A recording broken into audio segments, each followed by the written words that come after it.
तेरी बंसी क्या कर जाती है? पागल हो गए क्या? लेकिन बंसी ऐसी है कि पागल कर जाती है। जब बंसी बजती है तो गैया और बछड़ा और मोर, पशु और पक्षी सब भगवान को आके चारों ओर से घेर लेते हैं। और कन्हैया टेढ़ी टांग से खड़े हैं, 3 जगह से टेढ़े, गर्दन टेढ़ी, कमर टेढ़ी, टांग टेढ़ी, 3 जगह से टेढ़े रहते हैं। भगवान को कहीं भी देख लो, कन्हैया कहीं सीधे नहीं मिलेंगे, टेढ़े ही मिलेंगे।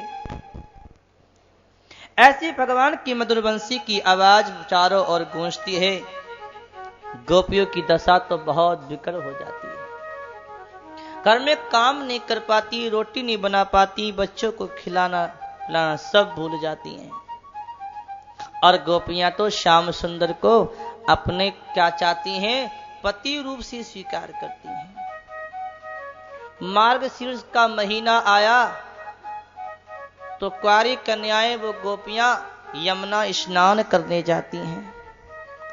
नहाती हैं यमुना में उषा काल माने प्रातः काल में, सर्दी के समय। और वहां यमुना मैया की रेत की कातन देवी की पूजा बना करके मूर्ति और देवी की पूजा करती हैं गोपियां। और पूजा करके देवी से क्या कहती हैं? कात्यायनी महामाए महायोगिंधीश्वरी नंद गोप सुतम देवी पति में कुरुते नमः। हे कात्यायन देवी, नंद नंदन श्याम सुंदर को हमारा पति बना दीजिए। गोपियां स्नान करती हैं। एक दिन की बात भैया जी क्या हुई? गोपियां स्नान कर रही थी। कन्हैया देख रहे हैं कि गोपियां व्रत तो करती हैं लेकिन इनके व्रत में त्रुटि है। क्या कि निर्वस्त्र होकर के स्नान करती हैं। कन्हैया चुपके चुपके से आए श्याम सुंदर और चुपके चुपके आकर के क्या किए? गोपियों के जो कपड़े पाल पे रखे थे उन्हें उठा लिया और उठा करके कदम के पेड़ पे टांग दिया। और आप भी कन्हैया छिप करके उस पेड़ पर बैठ गए। अब गोपियां तो गले गले तक पानी के अंदर खड़ी थी। स्नान करके गोपियां जब अपने कपड़ों की ओर देखा तो कपड़े तो है ही नहीं। गोपियों के मन में बड़ी धकर धकर दुख हुआ। हे भगवान, अब के होसी, अब के होसी।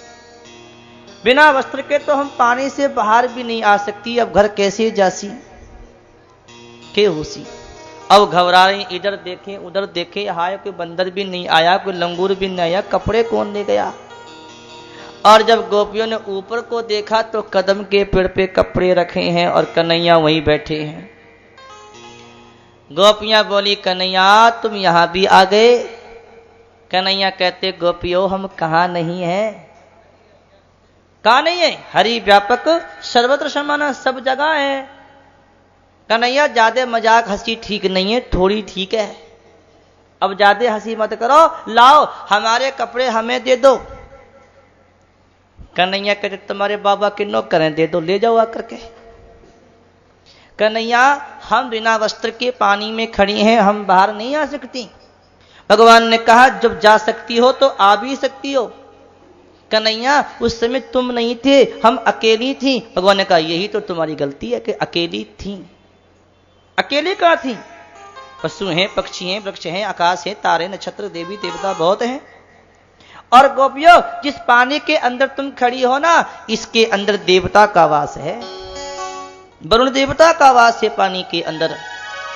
तुम्हारे इस व्रत में बड़ी त्रुटि हो गई है, बड़ी गलती हो गई है। तुमने निर्वस्त्र होकर यमुना में स्नान किया है। कभी भी यमुना, गंगा, नदी आदि हो, सरोवर हो, घुस करके अगर स्नान करना हो तो निर्वस्त्र होकर के कभी नदी के अंदर, सरोवर के अंदर स्नान नहीं करना चाहिए। देवता का अपमान होता है, नदी का अपमान अपराध होता है। चलो तुमने यमुना का अपराध किया है, जल देवता का अपराध किया है, क्षमा मांगो। गोपियां बोली, कन्हैया एक बात बताओ, एक पेड़ है और पेड़ की जड़ में अगर पानी डालो तो कहां पहुंचेगा? जड़ में पानी डालने से कहां पहुंचेगा वो पानी? फूलची में, पत्तों में, फल में, फूल में पहुंच जाता है। ऐसी कन्हैया सबकी जड़ तो तुम ही हो, हम तुमसे क्षमा मांगती हैं श्याम सुंदर, अब तो क्षमा कर दो और हमारे कपड़े हमें दे दो। भगवान ने कहा नहीं दूंगा, नहीं दूंगा, आके ले जाओ। गोपियों तुम मेरे पास में आने से संकोच करती हो, लज्जा करती हो, यही तो सबसे बड़ी कमी है। मेरी भक्ति में सबसे बड़ी कमी यही है कि तुम लज्जा और संकोच करती हो। जब तक संकोच और लज्जा है तब तक भगवान कहते हैं मेरी प्राप्ति नहीं होगी, मैं नहीं मिलूंगा। अगर मुझे प्राप्त करना है तो निसंकोच निर्लज्ज होकर भगवान की भक्ति में लगो। लोग कहते हैं अरे हम भगवान के नाम की माला हाथ में लेके फेरेंगे तो कोई देखेगा तो क्या कहेगा, हो बड़ी भगत जन हो रही, देखो माला खींचे। और कोई और क्या सोचते हैं, मंदिर में जाएंगे तो कोई क्या देखा, हो बड़े भगत हैं, बड़े भगत हैं, देखो मंदिर में जा रहे हैं पूजा करने। संकोच में नहीं करते, लज्जा आवे। चोरी करते, डकैती बदमाशी करते, लज्जा नहीं आती। झूठ कपट बेईमानी करते, लज्जा नहीं आती। भगवान की भक्ति में लज्जा आती है, यही सबसे बड़ी कमी है। मीरा की देखो, मीरा के देवर राणा ने क्या कहा, राणा ने ए मीरा तू राजरानी है, हमारे इज्जत है, महलों की इज्जत है, तू इन बाबाजियों के साथ घूमती है, चल इन बाबाजियों को छोड़ दे। मीरा ने क्या कहा, मीरा ने कहा कि मैं सब कुछ छोड़ सकती हूं लेकिन दो को नहीं छोड़ सकती। एक तो गिरधर गोपाल को नहीं छोड़ सकती और एक संतों को नहीं छोड़ सकती। निसंकोच हो गई मीराबाई।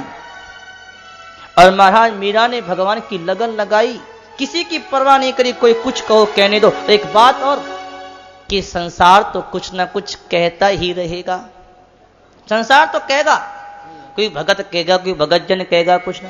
संसार की ओर देखोगे तो भगवान कभी नहीं मिलेगा और भगवान की ओर देखो तो भगवान मिलेगा। संसार की ओर मत देखो, भगवान की लगन लगाओ।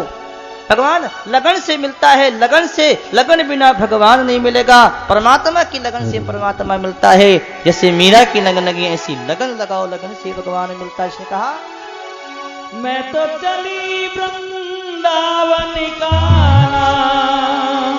मैं तो चली वृंदावन गाना, मेरे तो भागी जगे राणा जी तेरे महलों में जिया न लगे, राणा जी तेरे महलों में जिया न लगे, राणा जी तेरे महलों में जिया न लगे।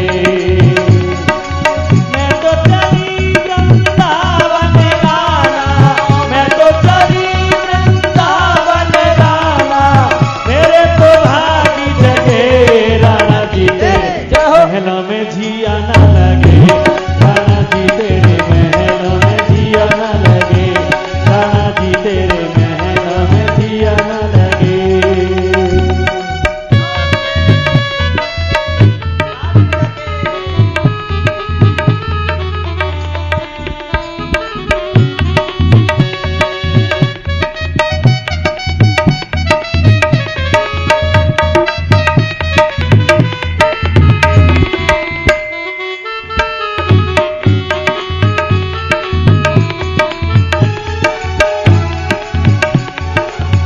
काशी मथुरा गंगा में नहाऊंगी, काशी मथुरा ऋषि मुनियों के दर्शन पाऊंगी, ऋषि मुनियों के मेरे उर्मिले भागी जगे राणा जी तेरे महलों में जिया न लगे, राणा जी तेरे महलों में जिया न लगे, राणा जी तेरे महलों में जिया न लगे। मैं तो चली वृंदावन गाना, मैं तो चली वृंदावन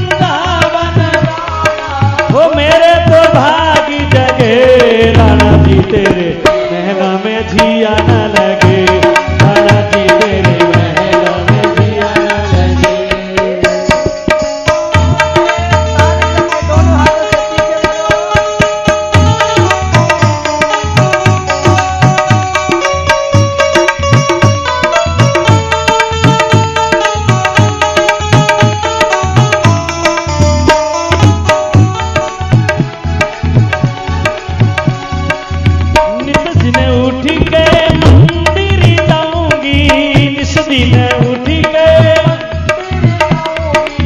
राधा कृष्ण के दर्शन पाऊंगी, राधा कृष्ण के दर्शन पाऊंगी। मेरे अवगुण दूर भगे, राणा जी तेरे महलों में जिया न लगे, राणा जी तेरे महलों में जिया न लगे।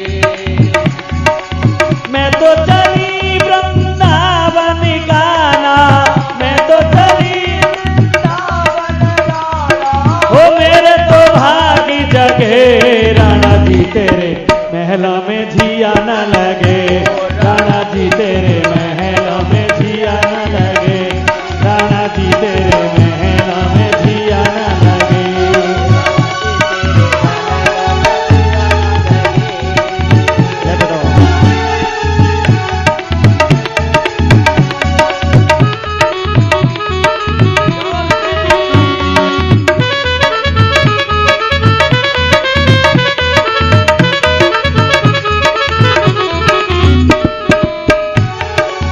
घास फूस की कुटिया बनाऊंगी, घास फूस की कुटिया बनाऊंगी, वो घास फूस की कुटिया बनाऊंगी, घास फूस की कुटिया बनाऊंगी, ओ मेरे ठाकुर को माही बजाऊंगी, मेरे ठाकुर को हो आगे आगे तुलसी का बाग लगे, राणा जी तेरे महलों में जिया न लगे, राणा जी तेरे महलों में जिया न लगे, राणा जी तेरे महलों में जिया न लगे। मैं तो चली वृंदावन गाना, मैं तो चली वृंदावन गाना, हाँ मेरे तो भाग्य जगे, राणा जी तेरे महलों में जिया न लगे, राणा जी तेरे महलों में जिया न लगे, राणा जी तेरे महलों में जिया न लगे।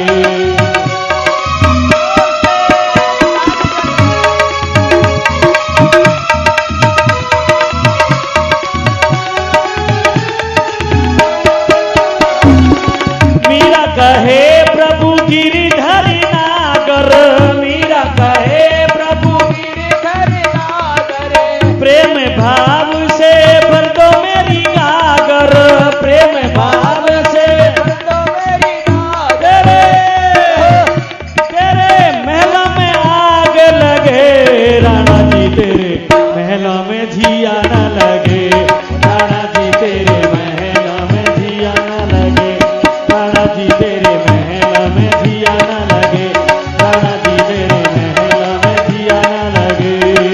मैं तो चली वृंदावन गाना, मैं तो चली वृंदावन गाना, मेरे तो भागी जगे, राणा जी तेरे महलों में जिया न लगे, राणा जी तेरे महलों में जिया न लगे, राणा जी तेरे महलों में जिया न लगे, राणा जी तेरे महलों में जिया न लगे।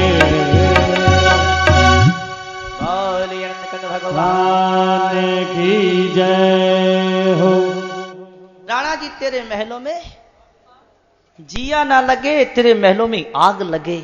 जय मैं तो चली वृंदावन राणा, तेरे महलों में आग लगी। ऐसी मीरा को लगन लगी और लगन से भगवान मिले।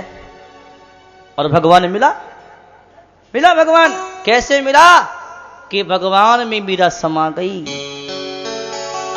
पता लगा कि भगवान के मुख से धोती का छोर मिला। इसे कहते हैं लगन। भगवान ऐसी लगन लगे, लगन से भगवान मिलता है। इसलिए संसार की परवाह मत करो, परमात्मा की चिंता करो। परमात्मा मिलेगा उसकी आशा करो, उसका आशय रखो। गोपियों को भगवान कहते हैं, गोपियों तुम्हारे मन में संकोच है, मेरे पास आना नहीं चाहती, नहीं मिलूंगा। जब तुमने देवी की पूजा करके तुमने अपना तन मन धन सब कुछ मुझे अर्पण कर दिया, तो तुम्हारा अपना क्या है? शरणागति तो यही है कि सब कुछ छोड़ के भगवान के चरणों में आ जाओ, तभी तुम्हें मैं मिलूंगा। भगवान ने कहा तो गोपियों ने विचार किया कि बात तो ठीक ही है, अपना कुछ है ही नहीं, सब कुछ तो कन्हैया का है। और भगवान ने कहा तो सारी गोपियां पानी से बाहर आ गईं और अपने वस्त्रों को ले लिया, कपड़ों को पहना, संकोच और लज्जा को दूर कराया। और भगवान ने कहा गोपियों तुम्हारी मनोकामना पूर्ण होगी और तुम्हारी इस कामना को मैं राशि में पूरा करूंगा। भगवान कहकर के वहां से अंतर्ध्यान वहां से चले गए। गोपियां अपने घर चली आईं। और इसके बाद की बात ध्यान से सुनो, बड़ी सुंदर लीला है। भगवान गैया चरा रहे थे। गैया चराते चराते क्या हुआ, सखाओं को भूख लग गई। और सखा बोले कन्हैया भूख लगी है। भगवान ने कहा पास में यमुना के किनारे ब्राह्मण यज्ञ कर रहे हैं, जाओ वहां से कुछ ले आओ। सखा गए, ब्राह्मणों से कहा ब्राह्मणों कुछ भोजन दे दो, कन्हैया आए हैं, बलराम आए हैं, भूखे हैं। कर्मकांड के अभिमानी वो ब्राह्मण नहीं समझ पाए भगवान को। अभिमान होगा तो भगवान समझ में नहीं आएगा। और सोचा कि अगर यज्ञ में से कोई वस्तु दे देंगे तो झूठी हो जाएगी। अपने भगवान का भोग तो लगाए नहीं, ऐसे कैसे देते हैं, अभी यज्ञ तो पूरा हुआ नहीं। और बैठे रहे और स्वाहा स्वाहा स्वाहा करते रहे। बालक चले आए, कन्हैया हमें तो कुछ भी नहीं दिया। भगवान ने कहा भैया भोजन कराने का काम तो माताओं का होता है, पुरुष लोग क्या जाने भोजन कैसे कराया जाए। भोजन कराने का काम तो माताओं का होता है, माताओं के पास, ब्राह्मणियों के पास जाओ। बालक दौड़े दौड़े ब्राह्मणियों के पास आए और बोले माताओं प्रणाम, देखो कन्हैया आए हैं, बलराम आए हैं, भूख लगी है, भोजन दे दो। ब्राह्मण पत्नी ने भगवान की लीलाओं को सुन रखा था, देखा नहीं था। और वो जानती थी कि परमात्मा ही अवतार लेकर के आए हैं। जब सुना कि न पास में आ गए हैं तो सारी ब्राह्मणियां बड़ी आनंदित हो गईं। कन्हैया आ गए, श्याम सुंदर आ गए, नारायण आ गए, दर्शन करेंगी। 4 प्रकार का भोजन तैयार किया। 4 प्रकार का भोजन कौन कौन सा होता है, भक्ष्य, भोज्य, लेहे और चोष्य।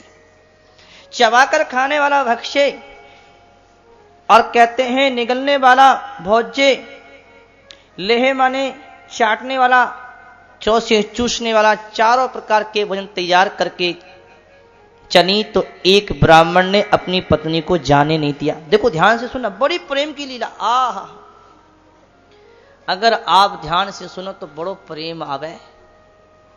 एक ब्राह्मण ने अपनी पत्नी को जाने नहीं दिया, मेरी आज्ञा के बिना तू नहीं जा सकती, और अपने कमरे में बंद कर दिया। लेकिन वो तो भगवान की बड़ी भगत थी, रात दिन परमात्मा का ध्यान करती थी। कमरे में बंद किया, भगवान से मिलने की इतनी लगन लगी, इतनी व्याकुलता बढ़ी, इतनी बेचैनी बढ़ी कि उसकी प्रारब्ध ने, उसकी व्याकुलता ने उसके प्रारब्ध को काट दिया। शरीर को छोड़ करके सबसे पहले भगवान का दर्शन किया। और भक्तवत्सल भगवान की, इसे कहते हैं लगन। लगन से तो, चाहना से तो प्रारब्ध भी कट जाता है। ब्राह्मण पत्नियां भोजन लेकर आई, भगवान को देखा, पीला पीतांबर पहने हैं, फूलों की माला गले में, बलराम जी के कंधे पे हाथ रख कर के खड़े हैं। ब्राह्मण पत्नियों को देख कर के भगवान ने स्वागत किया और कहा कि हे महाभाग्यवती देवियों, स्वागत है, जाओ, तुम्हारा भोजन मैंने देख लिया, पा लिया, तुमने मेरा दर्शन कर लिया, अब जाओ अपने अपने घर चली जाओ। तुम्हारे पति देवता यज्ञ कर रहे हैं, पत्नी के बिना यज्ञ नहीं होगा। और एक बात और कि तुम्हें वापस लौटना चाहिए, तुम्हें इस प्रकार से नहीं आना चाहिए, जाओ चली जाओ। तो ब्राह्मण पत्नियां क्या बोली, हे कन्हैया हमने तो ये सुना है कि एक बार जो तुम्हारे चरणों में आ जाता है उसी दोबारा संसार में जाना नहीं पड़ता, तुम तो वापस भेज रहे हो। कि हे ब्राह्मण पत्नियों, अभी तुम्हारा प्रारब्ध बाकी है, और जब तक प्रारब्ध बाकी शरीर का तब तक तो रहना पड़ेगा। शरीर का प्रारब्ध पूरा हो जाएगा तो मेरे पास आ जाओगी। ब्राह्मण पत्नियां बोली कि हे स्वामी, हम अपने पति के बिना आज्ञा के तुम्हारे यहां चली आई, हमारे पति हमें घर में घुसने नहीं देंगे, मार के भगा देंगे, हम बिना आज्ञा के आई हैं। भगवान बोले कि हे देवियों, ब्राह्मण पत्नियां ध्यान से सुनो, तुम्हारे पति तुमसे कुछ भी नहीं कहेंगे, चुपचाप से रहेंगे और तुम्हें देख के प्रसन्न हो जाएंगे। हे ब्राह्मण पत्नियों ध्यान से सुनो, जो कोई मुझसे एक बार संबंध जोड़ लेता है बस उस पे सारा संसार कृपा करता। जहां पर कृपा राम की होई और ता पर कृपा करई सब कोई। इस पे राम जी की कृपा होती है, उस पे सब कोई कृपा करते हैं। जाओ चली जाओ, तुम्हें भगवान कहते हैं कि तुम्हारे पति देवता स्वागत करेंगे। ब्राह्मण पत्नियां आई और भगवान ने प्रेम का वरदान दे दिया। जब ब्राह्मण ने अपनी पत्नियों को देखा तो उनको देखते ही उनका अभिमान टूट गया और भगवान का ज्ञान हो गया और धिक्कार है, अपने आप को धिक्कार है, धिक्कार है, धिक्कार है इस ब्राह्मणत्व को, धिक्कार है इस कर्मकांड को, जिसके अभिमान में आकर के हम भगवान को भूल गए, भगवान को याद नहीं किया। धन्य है, हमने तो भगवान को नहीं पहचाना, लेकिन हमारी पत्नियों ने तो भगवान को पहचान लिया। इनकी भक्ति से हमारा भी कल्याण हो जाएगा, ऐसे कह दिया। और उसके बाद में क्षमा याचना करी, ब्राह्मण पत्नियां आई, यज्ञ किया। अंत में ब्राह्मण पत्नियों ने परमात्मा का भजन करके परमात्मा को प्राप्त किया। बोलिए नंदकंद भगवान की, भगवान की। सुखदेव जी कहते हैं कि हे परीक्षित, एक सुंदर लीला आ रही है, ध्यान से सुनना, बड़ी चौकी लीला है। एक दिन की बात,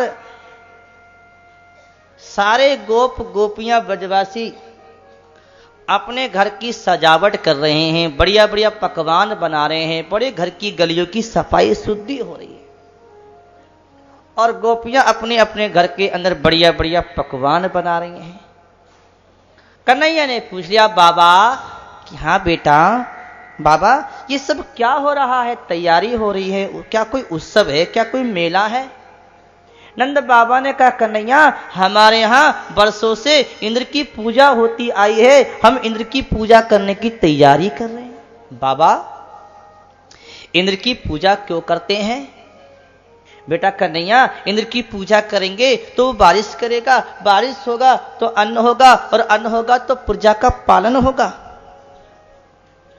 वो हमें अन्न देता है, बारिश करता है। कन्हैया बोले पिताजी, कोई किसी को कुछ नहीं देता। इंसान, ये जीव अपने कर्म से जन्मता है और कर्म से मरता है और सुख और दुख अपने कर्म से पाता है। क्या कोई किसी के कर्म को बदल सकता है? नहीं बदल सकता। पिताजी आप ध्यान से सुनो, ब्राह्मण अपने कर्म से पाता है, क्षत्रिय अपने कर्म से पाता है। हमारा कर्म हमें अपना सुख आराम दुख देता है, इसको सुधारो। देखो पिताजी, हम कोई नगर के वासी तो है नहीं, हम जंगल के वासी। ब्राह्मण हमारे देवता हैं, गौ माता हमारी देवता है। हमारी गैया गिरिराज की पहाड़ की घास खाती हैं, दूध देती हैं, दही बेचते हैं, तब हमारा निर्वाह होता है। हमारे देवता तो गिरिराज हैं, हमें गिरिराज की पूजा करनी चाहिए। उस अभिमानी इंद्र की पूजा करते हो जो कभी आया नहीं, दर्शन दिया नहीं, कभी तुम्हें दर्शन दिया कि ना? तो क्या पूजा करते, क्यों अभिमान बढ़ाते हो? मेरी बात मानो पिताजी, उसको छोड़ो, अभिमान मत बढ़ाओ उसका। मेरी बात मानो, अपने गिरिराज की पूजा करो, गिरिराज हमारे भगवान देवता हैं।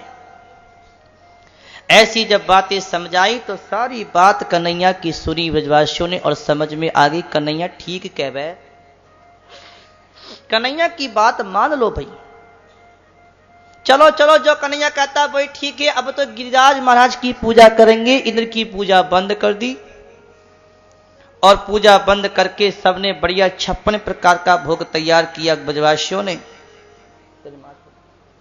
और तैयार करके महाराज पूजा करने चले।